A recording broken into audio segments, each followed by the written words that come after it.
We're what's called a fabless semiconductor company. And a fabless semiconductor company is a company that sells chips, semiconductors, but doesn't actually manufacture them.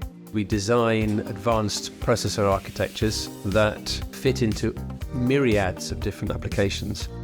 It's the world's most flexible microcontroller, so it's a platform technology that in principle could be sold into many, many different markets. We could add value to almost anything that requires, a computer in the edge of the network.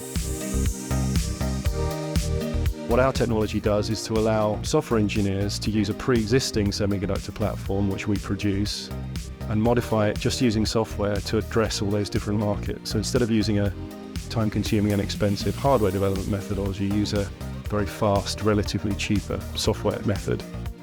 That requires a lot of processing, sort of actually computing, running in devices, so you can push the processing out the edge of the network. So that's kind of our application space.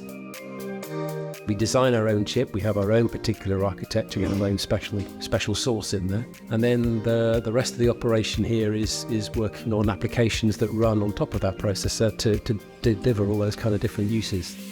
What you're buying is a chip that you can then make appropriate and efficient for your scenario.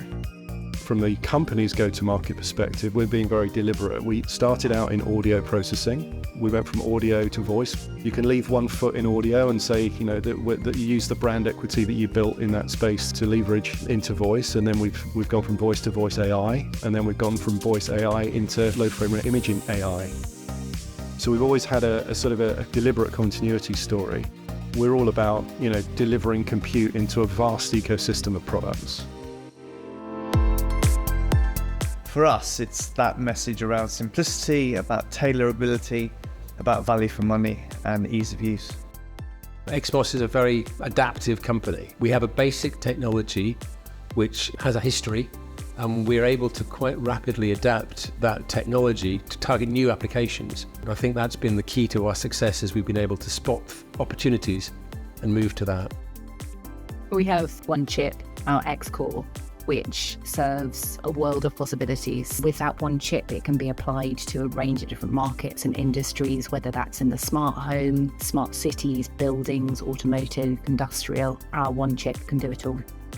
We've already got real examples that say the same silicon can be tweaked into all of those different scenarios.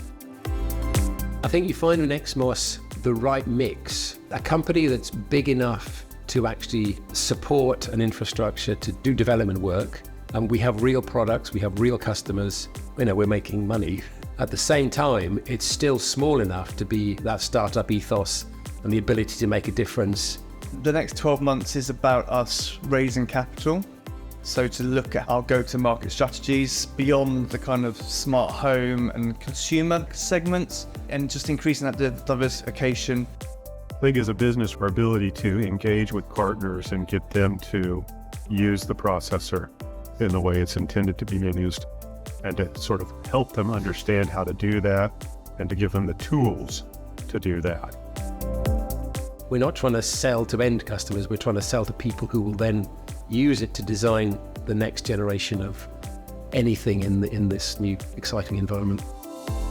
One thing that XMOS is not short of is opportunity. Our challenge is always execution and focus. With all of that in front of you, it's quite easy to get overwhelmed. So you have to kind of try and narrow until you've got to something that you can execute on. So we're trying to make sure that we are as flexible and as designer-centric as possible.